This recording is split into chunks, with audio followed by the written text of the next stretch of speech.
What it is, do?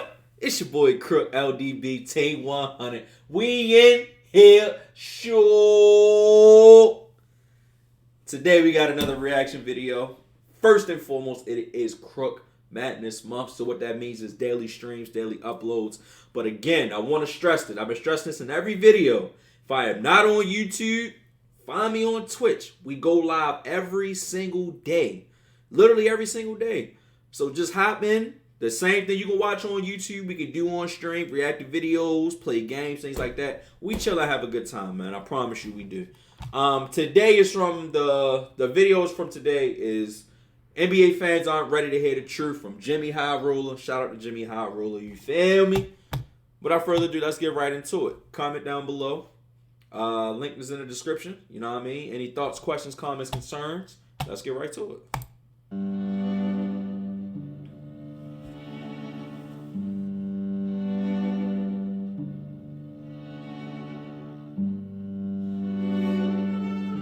Whoa. Anthony Davis over Tim Duncan? I think not. Somebody please tell me where in the hell, in what world is Anthony Davis better than Tim Duncan, bro? Sorry. Maybe talent-wise, okay, yeah, but nah.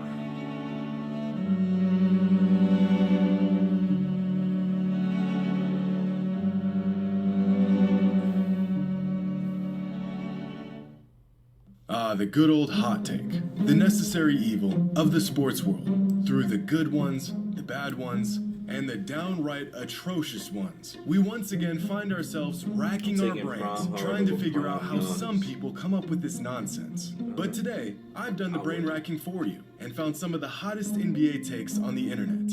So, buckle up. This may be a bumpy ride. Today's video is brought to you by SeatGeek. With the NBA season quickly coming to a close, don't miss our last edition of NBA Hot Takes. So, despite my head still reeling from our last batch, we've got some new scorchers to take a look at. You'd think I'd know better than to peer into the cold, soulless abyss of casual NBA fandom by now. But I'm sick. I can't help myself. And I've got nothing better to do. So here we are. Now this first one, some people are not going to be happy with. This NBA fan says, in terms of excitement, Steph is this generation's Jordan. And I agree. Steph may not be this generation's best player, but when it comes to drawing eyes and attention and putting on an absolute show, there's no one that doesn't like Stephen Curry. The deep threes, the antics, the fact that he's still on the same team that drafted him. It all adds to the Steph experience that fans across the globe love about watching him play. This man has kids on the other side of the planet rocking his jersey trying to knock down look-away threes. This relatively small, unassuming athlete who... The game has definitely changed because of Steph Curry. You're not ready. Who wasn't a super... The game has definitely been changed because of Steph Curry. Steph Curry has shifted the way teams draft players, train players. Spacing is more important now. 3-point shooting has been up from previous years. Like, Steph Curry had his handprint on a lot of shit, bro. So I can definitely agree with that. Rising through the NBA ranks and winning titles amongst giants. How can you not love the guy? Is there anything as thrilling as watching Steph come down the court? Defense absolutely scrambling, trying, hoping they can stall the inevitable. But people go to Warriors games early just to see him practice. And the outcome is already set in stone. Curry, long distance. There's just nothing like it. The fans love Steph. He's the people's champ. And I agree that, in terms of excitement, he is this generation's Jordan. Now, with Nikola Jokic making a run for his third straight league MVP, the man is on track to making NBA history. But with all that success has come more scrutiny for his shortcomings. Some of these critiques are absolutely ridiculous, and some might be warranted. A couple days ago, Stephen A. Smith said that Jokic potentially winning back-to-back-to-back league MVPs, despite his lack of playoff success, is almost criminal, questioning the validity of his awards. And like many fans of the NBA, this guy feels that this criticism of Jokic isn't fair because... Give me the year he should have made the finals, 2020, when he humiliated the Clippers and put up a good fight against LeBron. 2021 when he beat Damian Lillard without his best teammate only to lose to a finalist. 2022, where he lost to the champs without his two best teammates. He's always made the most there. of what he's been given in the playoffs year after year. And I understand this line of thinking. I mean, the MVP is a regular season award after all, so the playoffs really shouldn't be brought up in this discussion. But it is. And it always has been. They always gonna do since that. the beginning of time. NBA They always fans gonna have do used the playoffs as a bit of a litmus test to try to validate or invalidate regular season MVPs. It's practically a rite of passage for any all-time great player. And Nikola Jokic should be no exception of this. Must we not forget, Giannis was getting eviscerated for coming up short in the postseason after winning back-to-back MVPs. Or when people called LeBron a choke artist for winning 2 MVPs but failing to win a championship. Or when Kobe was stiffed out of possibly multiple MVPs because the Lakers just weren't a real contender at the time. You can give me all the excuses in the world, and it won't really make a difference, because no other all-time great player was granted any excuses either. If a player wants to ascend to all-time great status, he will be held to an all-time great standard. The man is on track to winning his 3rd straight MVP, and he hasn't even made the NBA Finals. This is unprecedented. That's crazy. Now, is this criticism unjust? Maybe, but why should Jokic be spared from intense criticism when no other great player was? We've seen voter fatigue and narratives and postseason failures prevent countless players from winning the regular season MVP. Why is Jokic exempt from this same standard? Once a player receives a certain level of praise, no excuse will be sufficient in explaining why they haven't won a ring, or even come close for that matter. I'll say this. This is the first year out of the last few years that Denver has actually been healthy that I know of. Other than like 2020. This is their best year to win it all, bro. If they don't win it this year, I'm sorry. Going forward, I just don't see it, bro. The West, with the addition of Kevin Durant and Kyrie Irving, the West has officially become stacked. They were stacked. They're stacked now. You got to look at the Kings. They're ascending. Feel what I'm saying? Kevin Durant hasn't had time to, really play with Phoenix, but you got Phoenix, of course. You got the Clippers. There's just so many teams in the West that's so crowded, and for the most part, everybody's dangerous, bro. Every team in the Western Conference is dangerous. Whereas with the Eastern Conference, you might have like at least 4 to 5 teams. In the Western Conference, every one of those teams are killers, in my opinion. From 1 through 9. Sometimes I believe you can count 10 and 11. A lot of them teams are killers, bro. Minnesota, you still got Portland, you got the Clippers, you got Sacramento, you got Phoenix, you got Golden State, you got Dallas. Like, there's a lot of teams that are like, I'm not going to say all of the teams are great because the Timberwolves has declined this year, but for the most part, the West is stacked, bro. The West is loaded. The West is definitely loaded. So if Denver don't win it this year, bro, I don't think they're going to win it. This is how it's always been, and I completely disagree with this take. Now, just a couple days ago, Damian Lillard put on an absolute clinic when he scored 71 points against the Rockets.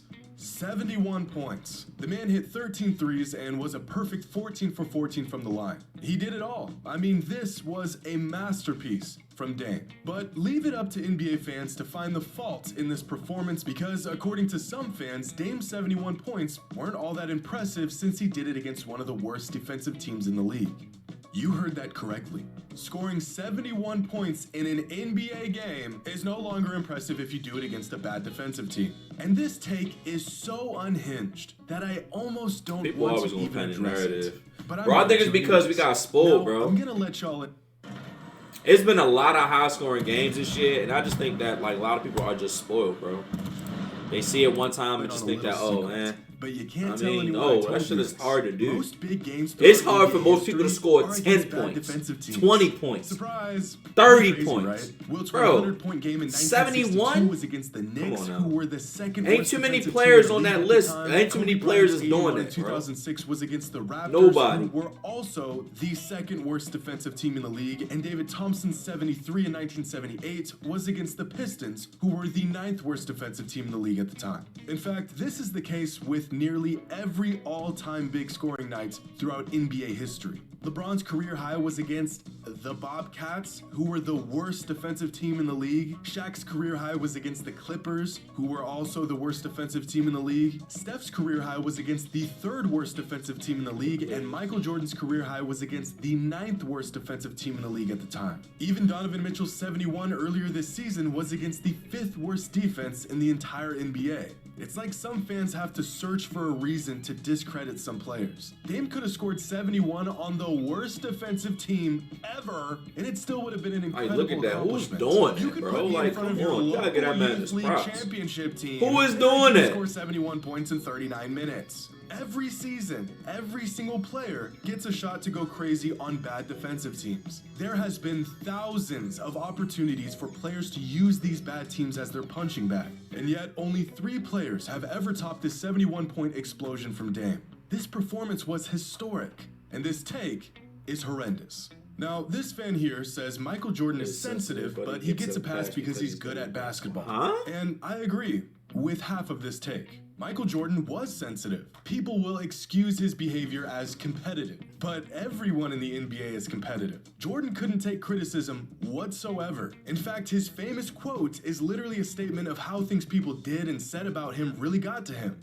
But he didn't get a pass just because he was good at basketball. He gets a pass because every time someone pissed him off, he always went out and proved them wrong. They said Clyde Drexler was his equal. He didn't like that, and so he went out and stomped the man in the NBA Finals. They said he wasn't as good when he came back from his first retirement, so he added that to his list of reasons to be an absolute menace and three-peated for the second time.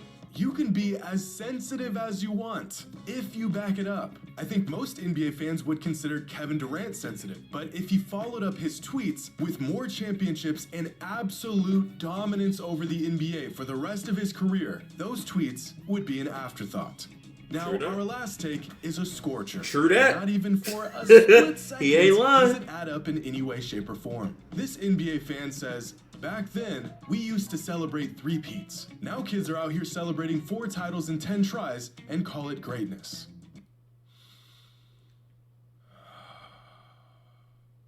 This is so f***ing stupid. Now clearly, this is referring to LeBron James. To which I genuinely ask this fan, and fans who think like this, do you really think LeBron's career hasn't been great?